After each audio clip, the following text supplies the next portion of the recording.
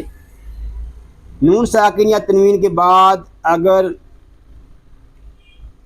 حروف یر معلول میں سے کوئی حرف آ جائے تو پھر نون ساکن یا تنوین میں ہم ادغام کریں گے، اور اگر نون ساکن یا تنوین کے بعد حرف با آ جائے تو وہاں پر پھر اقلاب ہوگا، یعنی نون ساکن اور تنوین کو میم سے بدل کر اخفا کریں گے، یعنی غنہ کر کے پڑھیں گے۔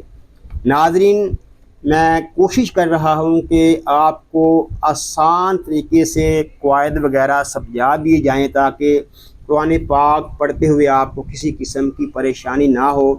پھر بھی اگر آپ کو کسی چیز کی سمجھ نہیں آ رہی، آپ کچھ پوچھنا چاہتے ہیں تو میں نے ڈسکرپشن میں اپنا واٹس ایپ نمبر دے دیا ہے، آپ اس پر رابطہ کر سکتے ہیں۔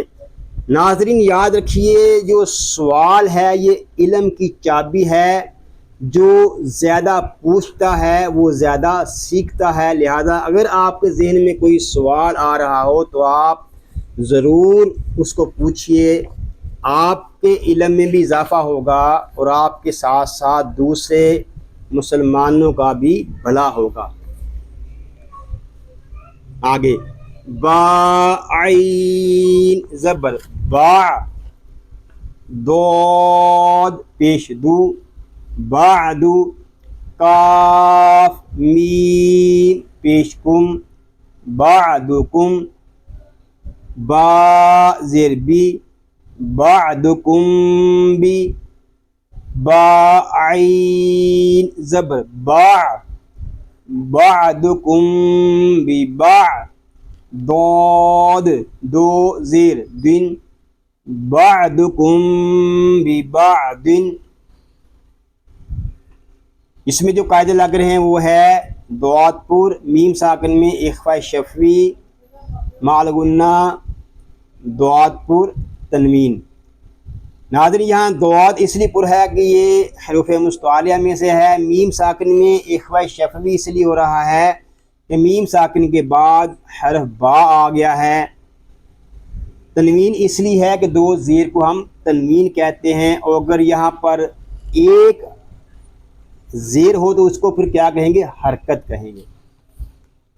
عین زبر ع، لام یا زبر لی علی، ہا میم زیر ہم علیہم، غین زبر غ علیہم غ، ضاد زبر ض علیہم غض، با دو پیش بن علیہم غضب، یالین میم ساکن میں اظہار شفوی بلا غنہ، غین پر ضاد پر تنوین۔ یہاں یا لین اس لیے ہو رہا ہے کہ یا ساکن سے پہلے زبر آ گیا ہے۔ میم ساکن میں اظہار شفوی اس لیے ہو رہا ہے کہ میم ساکن کے بعد حرف با اور میم کے علاوہ غین آ گیا ہے۔ غین اور ضاد اس لیے پر ہیں کہ یہ حروف مستعلیہ میں سے ہے اور دو پیش کو تنوین کہتے ہیں۔ صدق اللہ العظیم۔ یا اللہ عز و جل اس پاک کلام کو تجوید و قرات کے مطابق ہماری زبانوں پر جاری فرما دے، آمین بجاہ النبی الامین صلی اللہ علیہ وآلہ وسلم۔ اللہ پاک سے دعا ہے کہ آج ہم نے جو کچھ پڑھا سیکھا اللہ پاک اس کو اپنی پاک بارگاہ میں قبول و منظور فرمائے، آپ کو، آپ کی فیملی کو اور تمام مسلمانوں کو بیماریوں سے محفوظ فرمائے۔ سنتوں بھری طویل زندگی خیر و عافیت کے ساتھ عطا فرمائے، آمین بجاہ النبی الامین صلی اللہ علیہ وآلہ وسلم۔ ناظرین دعاؤں میں یاد رکھیے گا، اپنا خیال رکھیے گا۔ السلام علیکم ورحمۃ اللہ وبرکاتہ۔